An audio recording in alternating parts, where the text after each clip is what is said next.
Campylobacter is a gram-negative bacterium that is spiral-shaped, motile, and non-spore-forming. The motility of Campylobacter jejuni is required for virulence. It has a single flagellum that is located at one or both ends of the cell and moves in a corkscrew-like motion.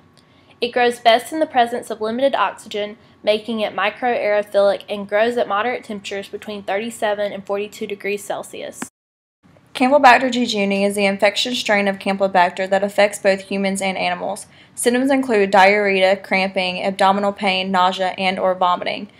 Difficulty arises when culturing Campylobacter jejuni because it can alter its metabolism and morphological characteristics in the presence of adverse environmental factors such as drying, chemicals, or heating. Campylobacter jejuni has been the most common diarrheal illness in the U.S. since 1996 and continues to be a larger problem in less developed countries where water sanitation and food regulations are not adequate.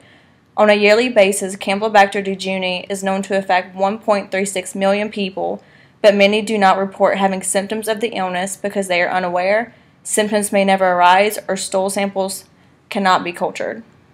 Confirming the presence of Campylobacter jejuni can sometimes be difficult. Like most microorganisms, it has the ability to adapt and alter its physical and biological characteristics when subjected to pressure from environmental factors.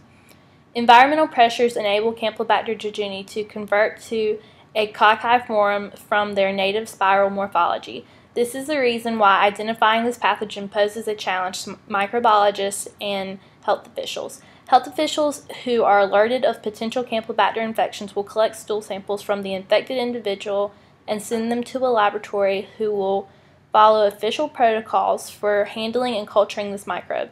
Campylobacter jejuni grows on sheep blood agar with limited oxygen. Transmission is important when considering how microorganisms spread from one plate to another and cause infections among humans and animals.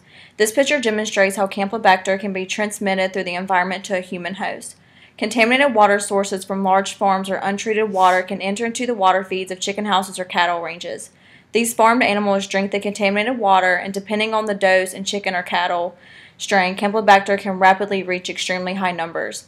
The poultry receives chemical treatment before it is packaged, but studies have shown that there are some strains that are resistant to some antimicrobial chemicals such as tetracycline.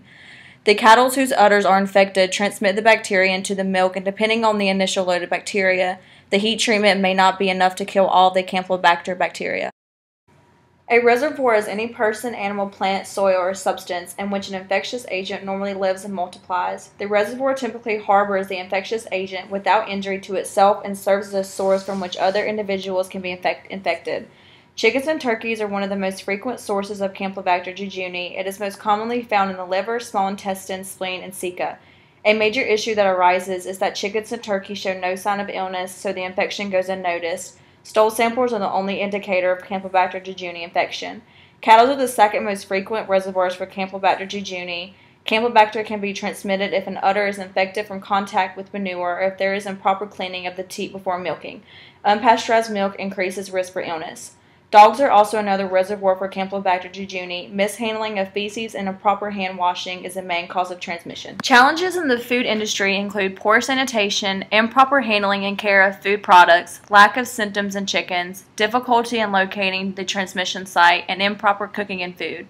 Preventive measures include properly cooking meat, proper storage of meat and raw produce, good sanitation practices, and implementation of necessary food safety programs.